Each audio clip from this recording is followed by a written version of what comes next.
முக்கிய செய்தியாக பார்த்து வருகிறோம். கடலூரில் 25 வயது இளம்பெண் கொடூரமாக கொலை செய்யப்பட்டிருக்கும் சம்பவம் அரங்கேறியிருக்கிறது.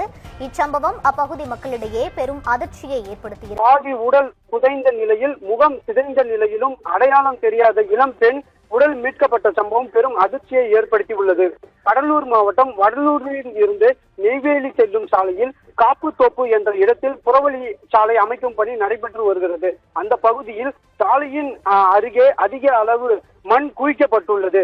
இந்த இடத்தில் முகம் சிதைந்த நிலையில் 75 மதிக்கத்தக்க இளம் பெண்ணின் உடல் பாதி நிலையில் புதைக்கப்பட்டு இருப்பதை கண்டு அந்த பகுதி மக்கள் அதிர்ச்சி அடைந்தனர். உடனடியாக அந்த பகுதி மக்கள் வடலூர் காவல் நிலையத்திற்கு தகவலும் அளித்தனர். தகவலின் அடிப்படையில் காவல்துறையினர் சம்பவ இடத்திற்கு வந்து விசாரணையும் மேற்கொண்டு வருகின்றனர்.